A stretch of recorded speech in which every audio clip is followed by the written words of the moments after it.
Değerli izleyenlerimiz, ikinci Antalya Yörük Türkmen Çalıştayı bütün coşkusuyla, bütün hızıyla, bütün doluluğuyla devam ediyor. Ve o kadar renkli kareler var ki burada, dolu dolu gelenler de var. Eskişehir'den geldiler. Türk Dünyası Yörük Türkmen Birliği Aksakallar Meclis Başkanı yanımızda. Hemen Niyazi Çapa'ya uzatıyoruz mikrofonu ve Çalıştay hakkındaki görüşlerini alıyoruz efendim. Hoş geldiniz. Hoş bulduk, merhabalar efendim. Nasılsınız efendim, iyi misiniz? Çok şükür. Bundan daha bir yörük bundan daha güzel olabilir mi? Çok mutluyuz. Bu Yörük Türkmen Çalıştayı ilk yapılmıyor. Daha öncelerde yapıldı. Zaten benim bildiğim Abdullah Duman kardeşim 30 senenin üzerinde bir zamandan beri kendisini tanırım. Nereden ilk tanışmamız? Eskişehir'de beni bölgenin Yörük Türkmen Beyi ilan etmek istediler. Gün geldi, büyük bir şölen yaptık. O şölende biraz sonra bir baktık ki mehteran vuruyor. Önünde Abdullah Duman, yanında da o zamanın başbakanı Tansu Çiller hanımefendi. O da bir yörük kızıydı. Çok severim. O zamandan beri deniyor ki çağın ateşini yakan adam.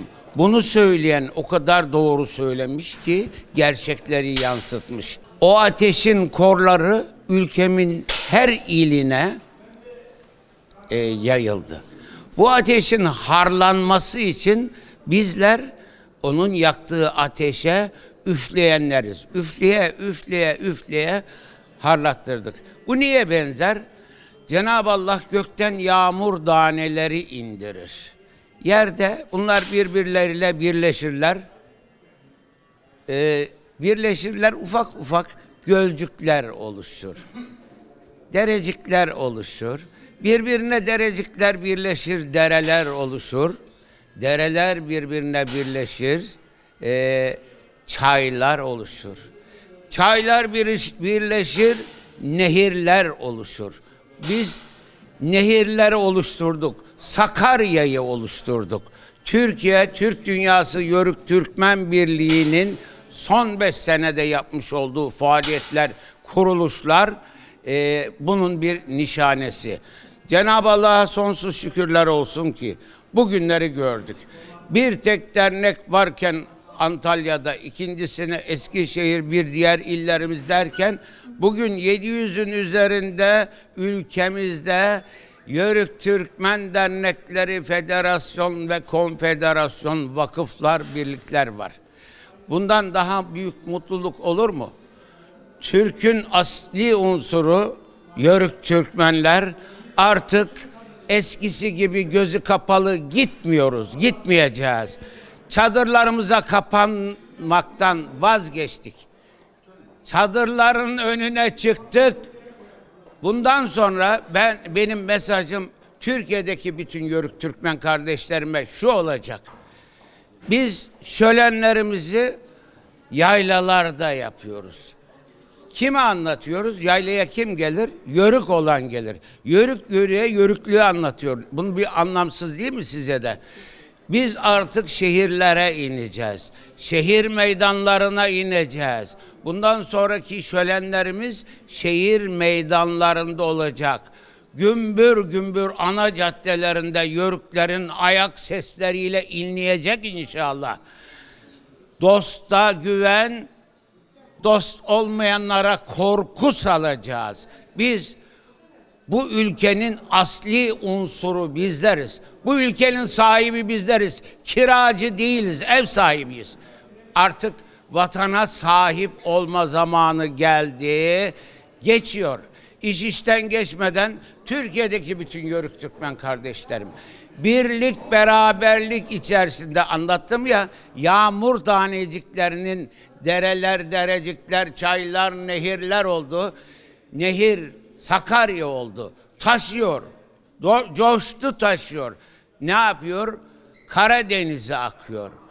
Ben diyorum ki bütün Türkiye'deki Yörük Türkmenler birlik, beraberlik, kardeşlik, tesanüt içerisinde Kucaklaşalım. Biz kucağımızı açtık. Gönül kapımız hiç kapanmadı. Kapılarımız açık. Bazı kardeşlerim hala ayaklarını diriyorlarsa bu pek hoş olmuyor. Hoş olmuyor. Bunu biz tasvip etmiyoruz. Kucaklarımızı açtık. Biz Aksakallılar Meclisi olarak karar aldık. Havalar hafif düzelsin, hemen Türkiye turuna çıkıyoruz. Türkiye turuna.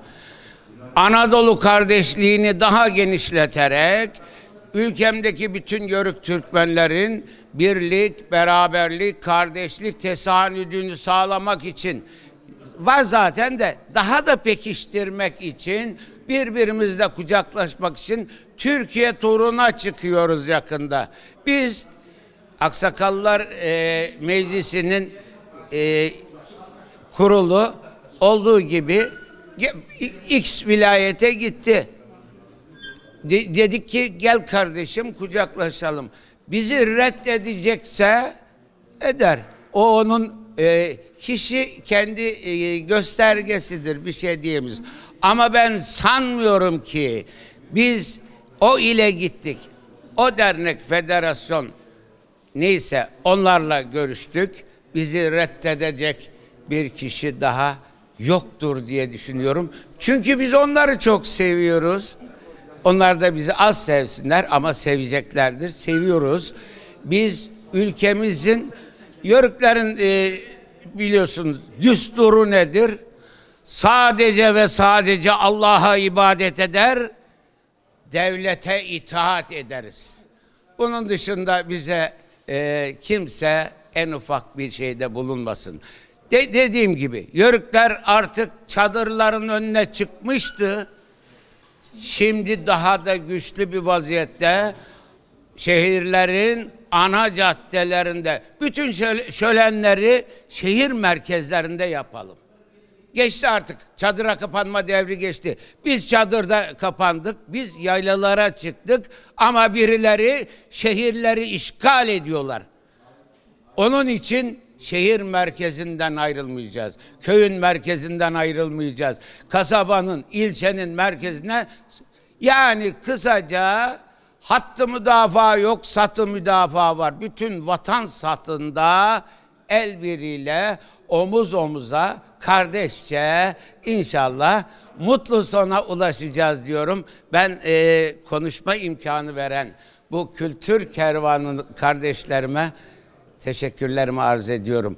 Aziz milletime saygılarımı, sevgilerimi sunuyorum. Hepinizi Cenab-ı Allah'a emanet ediyorum. Sağ olun, teşekkür ederim.